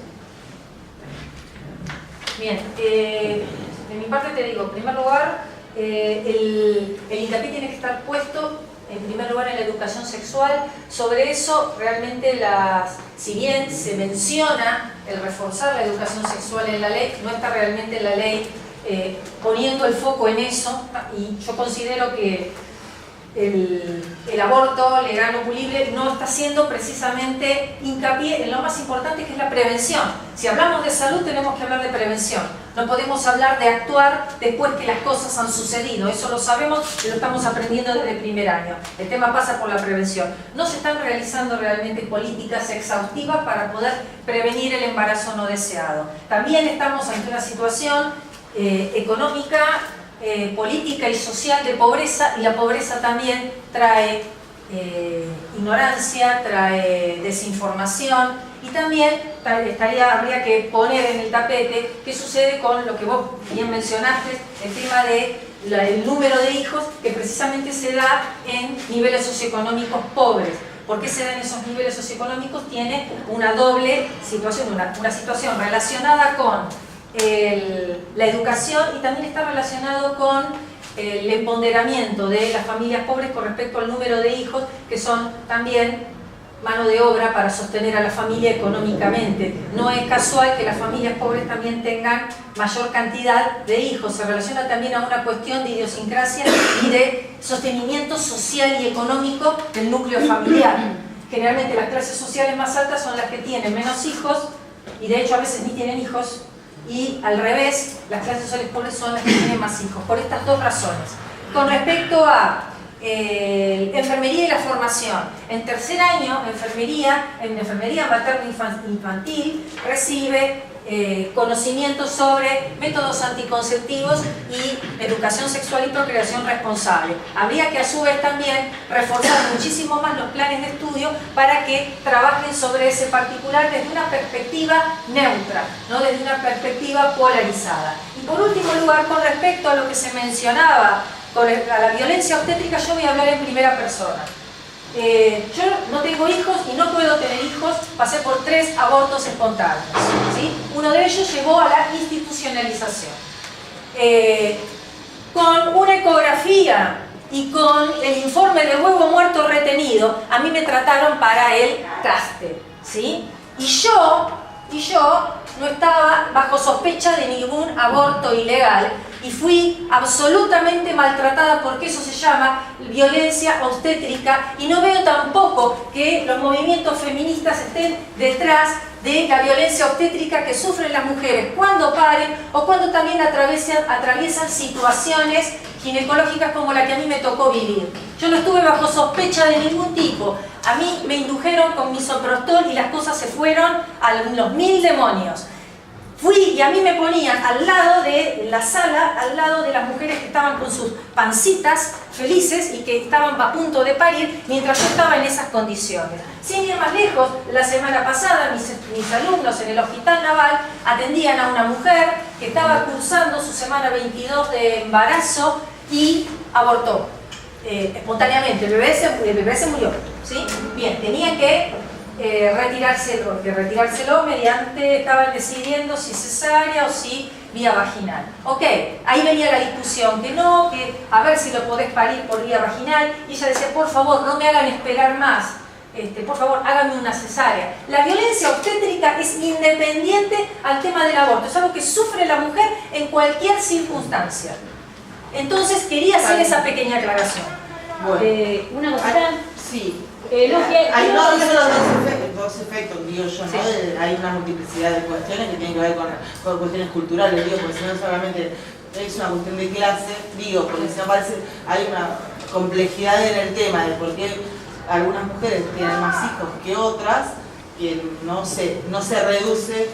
No, es una charla más larga. No, por eso digo, bueno. No, yo quería decir solamente para el otro día. Yo quería decir solamente que la violencia obstétrica, y si hoy tenemos una ley de parto respetado, es una conquista feminista. O sea, como la anticoncepción gratuita, como la ley de educación sexual integral, como la ley de erradicación de la violencia, como la ley de parto respetado, son demandas y conquistas del movimiento de mujeres y movimiento feminista.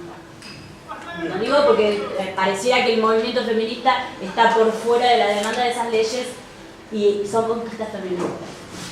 ¿Alguna otra? Sí. Yo quería decir, yo trabajo en la APS y nosotros vamos a los colegios a hacer salud escolar. ¿Qué pasa o qué pasaba? Ahora de pronto se está revirtiendo esa situación, pero los docentes, pese a que hay una ley que deben enseñarle a los alumnos sobre todas estas cuestiones sexuales, se niegan a hacerlo.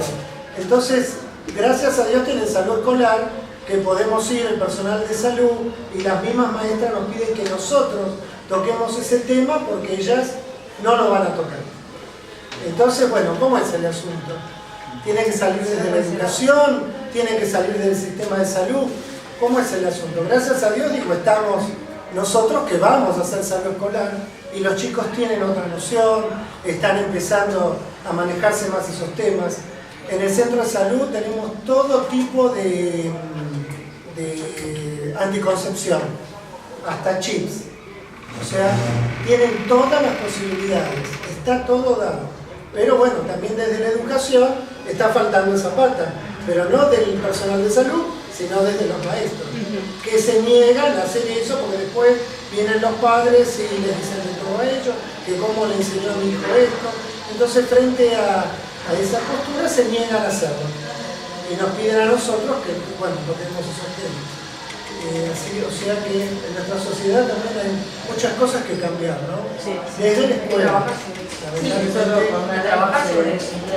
Ahí está el que va a Pese a que está la ley y todo, no se Pese a la ley, pero la ley cuando pone la palabra integral, educación Sí. sexual integral, implica no solamente pensar la salud, sino también la historia, las cuestiones de género, la discriminación, o sea, la sexualidad es una dimensión humana muy compleja y que se puede entrar desde las leyes, por ejemplo, o se puede entrar desde la cultura para pensar los estereotipos, los discursos que están circulando, o las cuestiones que tienen que ver con el cuidado del cuerpo y de la salud. Para mí, los docentes tienen miedo, la idea, lo más fácil es llamar a la persona que tiene el conocimiento, ¿no?, técnico y decirle, bueno, da la clase de sexualidad, y vos que sabés de biología, vos que sabés de estas cuestiones, y resguardarse de ese lugar. Pero una educación sexual integral implica que tanto el centro de salud como los docentes trabajen conjuntamente para la educación de niñas y por eso digo que es lo que se está logrando, ¿no? De pronto a veces damos solamente clases a los docentes. Claro. Entonces de esa manera, con esa seguridad de conocimiento, van a irse largando, no van a dar más clases. Y después por ahí decían la provincia, ¿no? ¿Qué pasa en la provincia? Yo he vivido en Santiago del Estero, he vivido un año, era chico, pero el poder que tiene la iglesia en las provincias y el poder feudal que hay en las provincias, porque es así, hay 2 o 3 familias que manejan toda la provincia, es también bastante difícil, ¿no?, imponer estas cosas. La iglesia tiene mucho peso en las provincias argentinas, entonces es complicado. No sé, yo es lo que yo vi por mi experiencia, ¿no? Ahí nadie te habla de concepción, métodos anticonceptivos tampoco. Inclusive, mira, te cuento más. Nosotros tenemos una farmacéutica que es del Opus Dei y se niega a dar todo lo que sea anticoncepción. A ella no le podés mandar a una paciente que necesite pastillas o algo que sea de anticoncepción porque ella no se ocupa de eso. Y bueno, normal la cosa. Vos sos un profesional y hay cosas que te pueden gustar, que no te pueden gustar, pero desde tu profesión tenés que brindar ese servicio a la comunidad. Te guste o no, está dentro de las normativas que vos tenés que cumplir. Y bueno, y también esos son problemitas que hay en todos lados, supongo. Yo adhiero con vos en que el discurso no tiene para nada que meterse en la religión. No, acá yo tampoco. pienso que las dos posturas tienen que ser absolutamente, bueno, una de ellas es agnóstica y la otra a veces entra en duda, ¿no? Por eso hice esa aclaración al principio sobre mi posición y sobre la posición de muchas personas que están dentro de mi misma línea pero que son agnósticas. La religión tiene que estar fuera de esta discusión, porque acá no se trata de creencias, sino se trata de convicciones que tienen que tener fundamentos científicos, bases muy sólidas y firmes, y eso no sucede en la religión. En la religión está la fe, y la fe no tiene bases firmes. Perdonen, disculpen si ofendo a alguien desde el punto de vista religioso, pero la fe no tiene nada que ver con bases sólidas y firmes. Yo considero que el eje y la punta del ovillo está en la prevención y está en empezar por ahí, empezar por la prevención, evitar la situación evitar llegar a la situación de embarazo no deseado. Eso es sobre lo que no se ha trabajado, y de hecho la ley como está diseñada no está haciendo hincapié precisamente en eso, es lo que deja al final de todo como un pequeño apartadito el tema de promulgar lo que esté asociado con reforzar la educación sexual en los colegios. A ver, los maestros no adhieren, ¿qué hacemos entonces? ¿Los dejamos que sigan haciendo lo que quieran? Dejamos ese hueco, seguimos dejando ese hueco. El tema no está muchas veces en las leyes, sino también cómo se implementa y cómo se controla después. El tema es cómo se controla después. Yo considero y promuevo la educación sexual y la procreación responsable, además que también tenemos que pensar en un marco socioeconómico que también promueva, a ver, una mujer llega a una situación de embarazo no deseado y de aborto legal, seguro y gratuito por una situación de pobreza. Ok, llegó al aborto legal, seguro y gratuito, pero no la quitaste de la situación de pobreza. A ver, tenemos que resolver un montón de cosas ahí, estamos resolviendo, hacemos un parche por un lado, pero el tema es mucho más amplio que simplemente limitarlo a la supresión de una vida o a un aborto seguro, legal y gratuito. Detrás de la mujer que muere por un aborto clandestino hay una situación de marginalidad y pobreza. ¿Qué piensa hacer el Estado con eso? ¿Seguir mirando para otro lado? Eso sí, le aseguramos el aborto seguro, legal y gratuito, pero la marginalidad y la pobreza la seguimos dejando exactamente igual. Esa es mi protesta como ciudadana y mi exigencia al Estado. Una cuestión. ¿Puedo decir una cuestión? No creas. Una cuestión. El tema es que en estas dos posiciones, la posición pro vida, lo que sostiene hoy es no legislar. Y lo que estamos sosteniendo, puede no penarse. Sí, la despenalización hoy en día, la diferencia. Claro, la despenalización hoy en día es una despenalización social, porque efectivamente el aborto clandestino existe, y si vos despenalizás, lo único que haces es que las personas tengan que pagar ese aborto, no en el hospital público, porque el Estado no lo va a garantizar, sino en clínicas privadas. Quien tenga plata podrá acceder a un aborto en buenas condiciones, seguro, obviamente no garantizado por el Estado, y quien no tenga plata tendrá que hacerlo de la manera que pueda y ponerse en riesgo.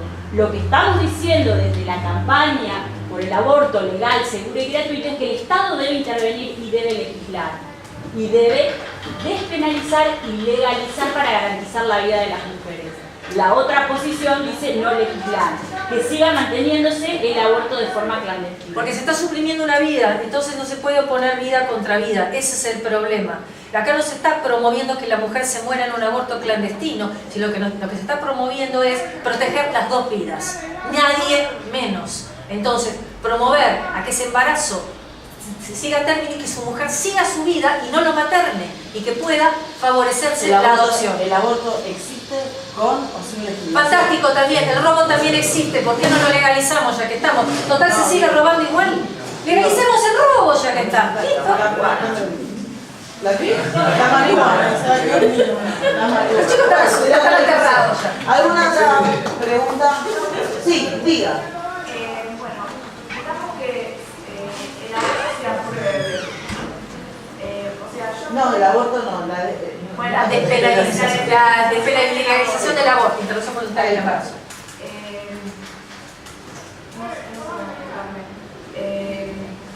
Que las personas que vayan a abortar tienen ustedes miedo que lo usen como una anticoncepción, o sea, por ejemplo, yo que piense o use este pensamiento diciendo no tengo relaciones sexuales, quedo embarazada y voy y me hago un aborto. No hay una limitación en la ley. No hay, la ley no habla de límites, ¿eh? No hay ningún artículo que hable de límites. Siempre hay un excedente.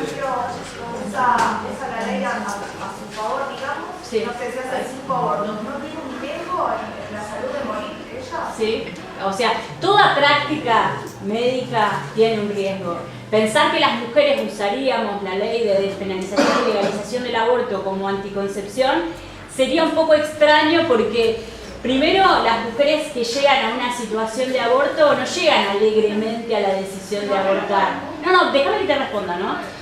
Pero además, si vos la práctica la realizás en una institución médica con profesionales, lo que va a suceder es que vos te vas a ir del hospital con asesoramiento sobre anticoncepción.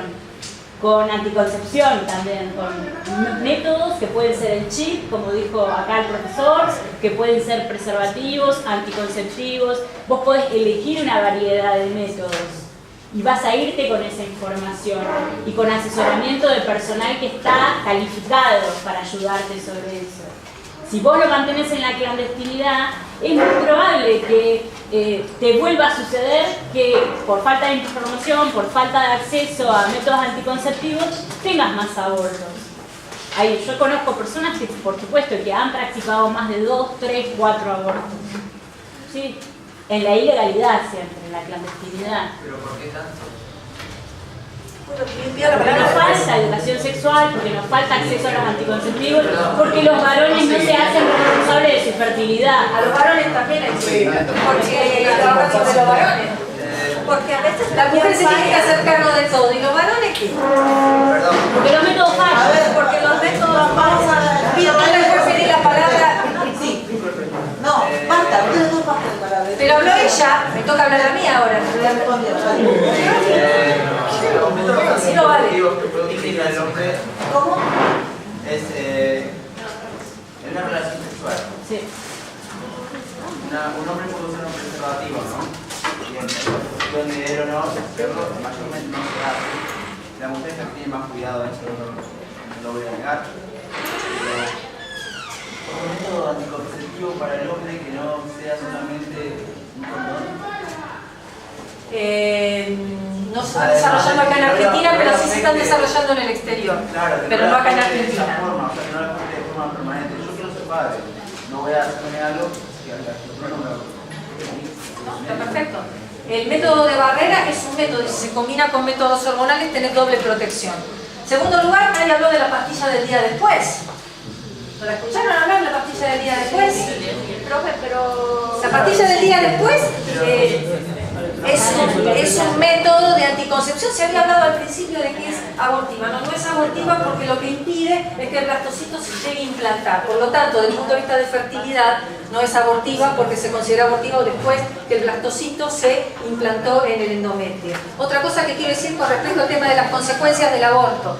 Los abortos que son quirúrgicos cuando son repetidos, llevan a la insuficiencia cervical, el cervix. ¿Por qué? Porque hay que dilatar el cuello uterino forzosamente para poder sacar el producto. Entonces, luego, con un embarazo deseado, puede suceder insuficiencia cervical y necesidad de hacerse anclaje si no se pierde el producto de la concepción durante el segundo trimestre del embarazo. O sea que, disculpame un minutito, consecuencias de los abortos repetidos existen. ¿Que puede utilizarse como método anticonceptivo? Es un riesgo. ¿Que puede utilizarse como eugenesia y selección natural? ¿Quiere un nene y no una nena? Se puede utilizar también para eso. Porque las ecografías permiten también discriminar ciertas cosas y puede hacerse una selección natural. Ana, por los tiempos. Ella quería hacer una pregunta. Sí, yo por los métodos Después él tenía que hacer una pregunta. yo por los métodos Déjame de ella, después va a preguntar.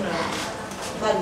yo por los métodos anticonceptivos que bien te asesoran en el veterinario, en las salitas, pero en el caso... Un minutito, perdón. Nos vamos porque tenemos que empezar. Chao, chicos. Chao. Te contrato como abogada la próxima vez. Sí, las dos. Con razón. En la salita donde yo estoy y voy y yo uso un método anticonceptivo, pero mi amiga también usa el mismo método, pero a ella no le resultó de barrera bien y quedó embarazada. ¿El método de barrera qué utiliza? ¿Un diafragma? No, barrera no, o sea, ella utiliza en las pastillas anticonceptivas, pero no le... Lo que pasa es que el método hormonal es un método complejo porque requiere de la toma diaria. Y si hay un día que la mujer no tomó la pastilla, no se puede tomar después 2 pastillas juntas. Claro, no es un método para utilizar para cualquier mujer. El método anticonceptivo tiene que ser adecuado a la mujer, al nivel socioeconómico, al nivel sociocultural. Las pastillas anticonceptivas para determinados marcos sociales no es lo más recomendable. Pero el equipo multidisciplinario, como dice ahí lo que te van evaluando, como qué método te resulte bien a tu cuerpo, le hizo probar una digamos, la pastilla, le pasaron a la que te hacen... Están los patches, están los inyectables también. Sí, está el inyectable mensual. O sea, hizo una prueba con todo eso, en medio de todo eso quedó embarazada. Igual te estoy hablando de que en el medio de todo eso también está el balón, pues estamos hablando del método hormonal versus método de barrera, tenés la doble protección. Un varón que se protege por método de barrera versus la mujer que se igualmente, protege por más método allá de hormonal. la discusión del anticonceptivo, me parece lo que el planteo que están diciendo es que a unas personas que se cuidan, a unas personas que tienen, puede llegar un embarazo no planeado. Y ante esa situación, un embarazo no planeado, en situaciones o otro escenario, el planteo es si está dentro de contemplado, poder realizarse un aborto de forma segura o no, entendiendo que esa persona está decidiendo y intentó no tener un nuevo hijo, ¿no? Por ejemplo, por eso en ese caso yo iba... Que no debería ser una situación corriente, ¿visto? Porque si es una situación corriente estamos hablando de que se están vulnerando ciertas cuestiones relacionadas a la anticoncepción. Porque si no volvemos al tema de si una mujer tiene que realizarse abortos repetidos es porque le está fallando otra cosa. No es libre de costos físicos y emocionales un aborto. Los partos tampoco. Claro. Pero ella ya tiene Sí, 5 hijos. Y había otro caso que la chica tenía 17 años y a ella sí le hicieron ese aborto legal o legible, que dicen, eso sí lo hicieron a ella, pero a mi amiga que tiene 5 hijos y que su esposo estaba internado, no lo quisieron realizar. Y así que le dijo, ya tenés 4 hijos, uno más, no te pesa nada más que alimentar. Uno Pues, más. mi última pregunta, lo anoté porque me iba a olvidar. Sí. ¿Por qué cree que, como usted mencionó, conoce a personas que han hecho más de un aborto, ¿no? Mi pregunta es, ¿por qué cree que después de haber hecho el primer aborto, la persona aún hace otro? ¿Por qué no aprendió de la primera experiencia? Por eso que estábamos diciendo, si vos tuvieras la posibilidad de hacer el aborto en una institución médica con personal calificado, con atención médica adecuada, post-aborto, con asesoramiento, vos te volvés a tu casa con la información, con el método anticonceptivo. Cuando vos lo haces en la clandestinidad, vos no tenés todo ese dispositivo médico, o sea, lo que hacen es brindarte un servicio, despertarte, subirte un taxi y te vas a tu casa. Sí, pero una persona que se pueda hacer un aborto no tiene los medios para informarse, tanto como en el celular, puedes entrar a internet. Sí. Yo puedo fijarme ahí cuáles son los métodos anticonceptivos para cuidarme, para no sufrir un aborto después. Yo siendo un hombre puedo fijarme y me dicen claramente pastillas o como... Sí. Pero hay gente que está en situaciones muy extremas y internet es un lujo. Pero el el tema es que el Estado tiene que garantizar educación sexual integral, tiene que garantizar la anticoncepción gratuita y tiene que garantizar cuando el método falla, cuando hay problemas para que una mujer diga que no, porque es una relación forzada o lo que fuera, garantizarle salud. La salud sexual y reproductiva, la posibilidad de elegir cuántos hijos y con qué periodicidad va a tener hijos. Es una decisión de las personas. Nosotros, como enfermeras y enfermeros, no estamos para juzgar y dar esa decisión. Estamos para atender, escuchar y cuidar a las personas.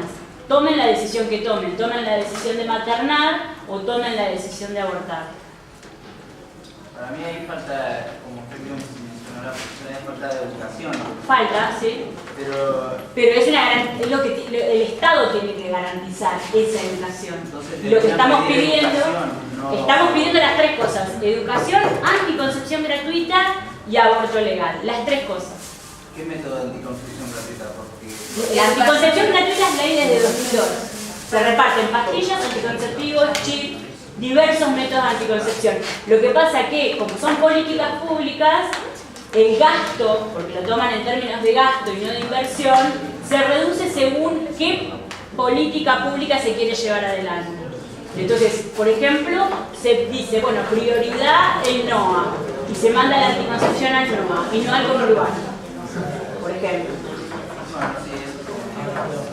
Bueno, en educación creo que es el punto que han coincidido acá las dos profes y que hay que reforzar. Es que ese es por ahí se empieza. Que ya la conquistamos a la educación sexual.